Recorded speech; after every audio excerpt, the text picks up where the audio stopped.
గత 30 రోజులుగా మనము ఇరాన్ అమెరికా యుద్ధము గురించి మాట్లాడుతున్నాం.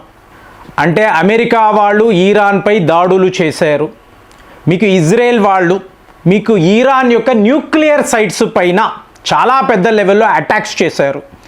ఇరాన్ వాళ్ళు ఏం చేశారు, సౌదీ అరేబియా, ఖతార్, యుఏఈ మీద వీళ్ళు కూడా దాడులు, ఇవే కదా అండి మాట్లాడుతున్నాం. కానీ మీరు ఒక ప్లేయర్ని, ఒక ఇంపార్టెంట్ ప్లేయర్ని గమనించారు అనుకోండి, కూల్గా తన వార్ రూమ్లో కూర్చొని తాను ఎలా తలుచుకుంటే, అంటే అతను ఎలా ప్లాన్ చేస్తే దాని ప్రకారమే ఈ యుద్ధము జరగాలి. సో ఎవరైనా చెస్ ఆడేవాళ్ళు మిఖేల్ థాల్ అనబడే ఒక గ్రాండ్ మాస్టర్ గురించి వినుంటారు. అతను చెస్ ఆడుతున్నప్పుడు మీకు గమనించారు అనుకోండి, ఒక అద్భుతము జరుగుతూ ఉంటుంది, ఒక మ్యాజిక్ మీకు ఆ చెస్ బోర్డ్లో జరుగుతూ ఉంటుంది. ఏమిటి అది అంటే, ప్రతి నిమిషము కూడా ప్రత్యర్థి కాంపిటీటర్ ఈయన తలచుకున్నట్టుగానే వాడు ఆడుతూ ఉంటాడు. అంటే ఎక్కడా కూడా టాల్ యొక్క ట్రాప్ నుంచి ఆ కాంపిటీటర్ అనేవాడు తప్పించుకోలేడు.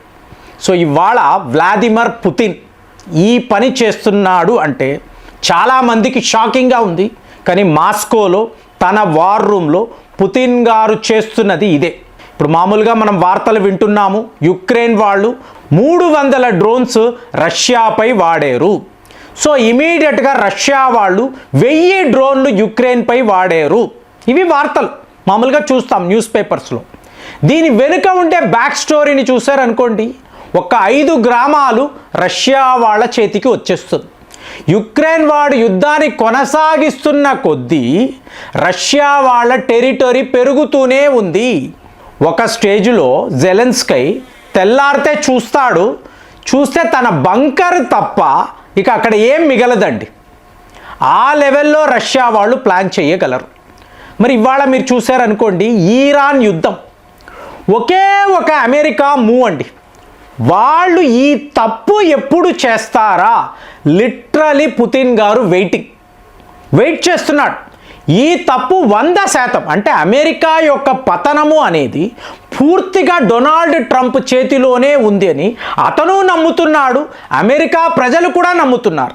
అమెరికా సామ్రాజ్యము కూలిపోవాలంటే అది నా వల్ల మాత్రమే సాధ్యము అని చెప్పి డొనాల్డ్ ట్రంప్ కంకణము కట్టుకొని ఉన్నాడు. ఆ మూమెంట్ కోసమే మీకు పుతిన్ వెయిటింగ్. అంటే ఇది ఎలా ఉందంటే, మనము చూసే ఎయిర్ స్ట్రైక్స్, మిజైల్స్, డ్రోన్స్ ఇదంతా నథింగ్ అండి. ఇది నిజము కాదు, నిజంగా అక్కడ జరుగుతుంది. కానీ అలా కాదు. జియో పాలిటిక్స్లో మీకు మోస్ట్ క్రిటికల్ డిసిషన్ అమెరికా తీసుకోబోతుంది. ఆ డిసిషన్ కోసమే పుతిన్ గారు వెయిటింగ్. ఇది జరిగితే మాత్రము రష్యా విజయము అనేది ఖాయమండి. ఇక్కడ ఇరాన్ గెలిచిందా, ఇజ్రాయెల్ గెలిచిందా, అమెరికా ఏం చేసింది, నథింగ్. ఫైనల్ విక్టరీ మాత్రము మీకు రష్యాకే చెందుతుంది. ఇది పుతిన్ యొక్క మాస్టర్ మైండ్. ఏమిటండి అంటే, ఇప్పుడు యుద్ధం ఇలా కొనసాగుతూనే ఉంటుంది. 30 డేస్ అయిపోయింది కదా. మీరు నాటో వాళ్ళు ఏం చేస్తున్నారో గమనించండి, యూరోప్ యూనియన్ వాళ్ళు, ఇంకా భారత్, మనం ఏం చేస్తున్నాం, మనకు కావలసిన గ్యాస్ అలాగే ఆయిల్స్, ఎనర్జీ సెక్యూరిటీని ఎలా ఏర్పాటు చేసుకోవాలి, ఇదే కదండి. ప్రతి ఒక్క దేశము ఇదే చేస్తుంది. ఈ ప్రాబ్లం రష్యాకుందా, అమెరికాకుందా? లేదు కదా. సో రష్యాలో ఎప్పుడూ కూడా ఎనర్జీ స్కేర్సిటీ అనేది ఉండదు, కాబట్టి ఆ ప్రాబ్లం వాళ్ళకి లేదు. మరి పుతిన్ ఏం ఆలోచిస్తాడు? ఈ ప్రాబ్లమే లేనప్పుడు ఇరాన్ యుద్ధము విషయంలో పుతిన్ యొక్క ఆలోచనలు ఏమిటి? సింపుల్ ఫ్రెండ్స్, ఎప్పుడైతే అమెరికా ఈ గ్రౌండ్ ఇన్వేషన్, అందుకనే అంటాను, మాగా అంటారు కదా, మేక్ అమెరికా గ్రౌండ్ అగైన్ అంటాను నేను. గ్రేట్ అగైన్ కాదు, గ్రౌండ్ అగైన్. అంటే ఆఫ్ఘనిస్తాన్లో 20 ఏళ్ల పాటు అక్కడికి వెళ్ళి మకాం వేసి వీళ్ళు ఏం సాధించారు? నథింగ్. అవునా? ఫైనల్గా మళ్ళీ తాలిబాన్కి అప్పచెప్పారు కదా, తాలిబాన్కి అప్పచెప్పారు. ఇంతకు ముందు మీరు చూసారనుకోండి, 1955 నుంచి, అంటే సెకండ్ వరల్డ్ వార్ అయిన తరువాత వియత్నాంతో యుద్ధము జరిగిందండి అమెరికాకు. 1955 నుంచి 75 దాకా 20 ఏళ్ళు అమెరికా సైనికులు, మీరు నమ్మరు, 50,000 మంది మరణించారండి. అంటే ఆ రోజుల్లో యుద్ధాలు అంటే అలా ఉండేవి. అమెరికా సైనికులు మరణిస్తారు. ఇవాళ మీరు చెప్పండి, మీకు 50 మంది మరణిస్తే అమెరికాలో సిట్యువేషనే వేరు. అంటే మీరు లాంగ్ వార్స్ అనేవి మీరు చెయ్యలేరండి. అమెరికాకు ఆ ఇంట్రెస్ట్ చేయలేదు. ప్రజలకు ముందు వద్దు అంటున్నారు. సైనికులు తిరిగి వెళ్ళిపోతారు. 20 ఏళ్ళు మేము ఎందుకు ఉండాలండి?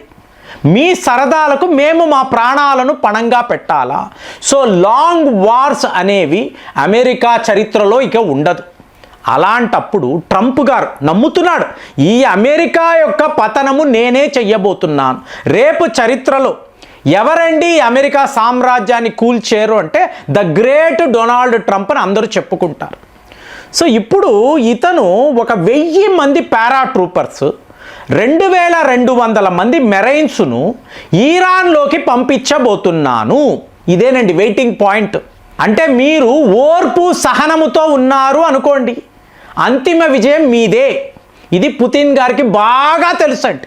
సో ఇప్పుడు నాటో వాళ్ళు కలగజేసుకోరు, యూరోప్ యూనియన్ వాళ్ళు మేము కలిసి మెలిసి ఈ ఎనర్జీ క్రైసిస్ నుంచి ఎలా బయటపడాలి ఇది ఆలోచిస్తారు. ఒకవేళ అమెరికా వాళ్ళు గ్రౌండ్ ఇన్వేషన్ అన్నారు అనుకోండి, ఏమవుతుంది? ఇమీడియట్గా వీళ్ళ సపోర్ట్ అడుగుతారు. నాటో యొక్క ఆర్టికల్ 5 ట్రిగర్ అయ్యింది, మీరు కాపాడడానికి రావాలి అని అంటే అప్పుడు ఆటోమేటిక్గా ఏమవుతుందండి? నాటో యూరోప్ యూనియన్ దేశాలు యుక్రెయిన్ అనబడే దేశానికి సంబంధించిన విషయాలను, ఆ యుద్ధాన్ని పక్కన పెట్టి వీళ్ళ ఫోకస్ అంతా ఈరాన్ మీదే పెడతారు. జైశంకర్ గారు దీనికి సంబంధించిన వార్నింగ్ కూడా ఇచ్చారు. కానీ ఫైనల్గా అమెరికా కష్టాలు అన్నప్పుడు వీళ్ళు వస్తారు కదా, వీళ్ళందరూ యూరోపియన్సే కదా. మరి ఇది వ్లాదిమిర్ పుతిన్కి ఎంత గొప్ప అవకాశం అంటే యుక్రెయిన్ని విడిచిపెట్టి యుక్రెయిన్కి ఇవ్వాల్సిన ఆయుధాలు, డబ్బు ఇదంతా మీరు మానేసి టోటల్గా ఈరాన్ మీద ఫోకస్ పెడతారు. సో ఇది అతనికి గ్రేట్ ఆపర్చునిటీ. అంటే ఆ పవర్ ట్రాన్సిషన్ అనేది ఎలా మారుతుంది అంటే, మీరు ఈరాన్కి వెళతారు, మీ సైనికులు 100ల్లో మరణిస్తూ ఉంటారు, ఇక్కడేమో ఈరాన్ది మీకు ఫైట్ ఫర్ ద సర్వైవల్ 10 లక్షల మంది అని మాట్లాడాం. వాళ్ళు రెడీగా ఉన్నారు, మా ప్రాణాలే పోయినా సరే మా దేశాన్ని డిఫెండ్ చేస్తాము. ఇది ఈరాన్ యొక్క మూడండి. అదే అమెరికా ఇప్పుడు వీళ్ళు గ్రౌండ్ ఇన్వేషన్ చేశారు అనుకోండి, దండయాత్ర, ఇమీడియట్గా అమెరికాలో లక్షల మంది నిరసనలు తెలుపుతారు. నిన్న కూడా మాట్లాడారు, లక్షల మంది వచ్చి మాకు యుద్ధమే వద్దు అంటే ఏంటి? మీకు ఈరాన్కి అడ్వాంటేజ్ అయ్యింది, అమెరికా యుద్ధము మనకి ఎందుకని అమెరికా ప్రజలే అడుగుతారు. ఇక ట్రంప్ యొక్క రేటింగ్స్ ఏంటంటే, ఇతని అప్రూవల్ రేటింగ్ ఉంటుంది కదా, డ్రాస్టికల్గా పడిపోతుంది. ఇదే పుతిన్ కోరుకునేది. అంటే ఈరాన్ ఫైటింగ్ చేస్తుంది, అమెరికా వాళ్ళ మీద దండయాత్ర చేసి ఒక విలన్ లాగా ప్రపంచానికి కనిపిస్తుంది. ఇది ఈయన ప్లాన్. ఒకవేళ ఇది అమెరికా వాళ్ళు పొరపాటుగా, లిటరలీ ద వెయిటింగ్ మూమెంట్ అని అంటానండి, అది జరిగింది అంటే పుతిన్దేనండి అంతిమ విజయం. ఎందుకు అంటే స్ట్రైట్ ఆఫ్ హార్మాస్ వద్ద చూడండి, రష్యా ఓడలు వస్తాయి, భారత్కి చైనాకు వెళుతుంది. సో మీకు ఈ 3 దేశాలు RIC, Russia, India, China clear అండి, ఎవరితో ఎటువంటి ప్రాబ్లము లేదు.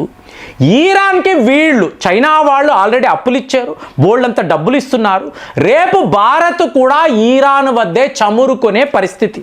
రష్యా, ఈరాన్ వీళ్ళను మీరు సెట్ చేసేసారు అనుకోండి, ఇక అమెరికాతో మనకు ఎలాంటి సంబంధము లేదు. ఎందుకంటే వాళ్ళు మన కళ్ళ ముందే కూలిపోతారు. వాళ్ళ ట్రెజరీ డిపార్ట్మెంట్ అనండి, పెట్రో డాలర్, ఇవాళ పెట్రో డాలర్ లేక మీకు కరెన్సీ ప్రింటింగ్ లేదండి. సో అందరూ ఏం మాట్లాడుతున్నారు? పెట్రో యువాన్ అని అంటున్నారు, చైనాను తీసుకొస్తున్నారు. సో వీడు ఏదైతే అనుకున్నాడో చైనానే నా శత్రువు అన్నాడు, ఆ చైనా రష్యా చేతుల్లోనే అమెరికా యొక్క పతనము ఖాయం అని చెప్పి ఇవాళ మనము ఆలోచించాలి. మరి పుతిన్ గారు మాస్కోలో తన వార్ రూమ్లో కూర్చొని అమెరికా చెయ్యబోతున్న ఈ పొరపాటు ఎప్పుడు జరుగుతుందా అని వెయిటింగ్లో ఉన్నాడు. మరి ఇది జరుగుతుందని మీరు అనుకుంటున్నారా? కామెంట్స్లో రాయండి. మళ్ళీ వచ్చే వీడియోలో కలుద్దాం. జై హింద్.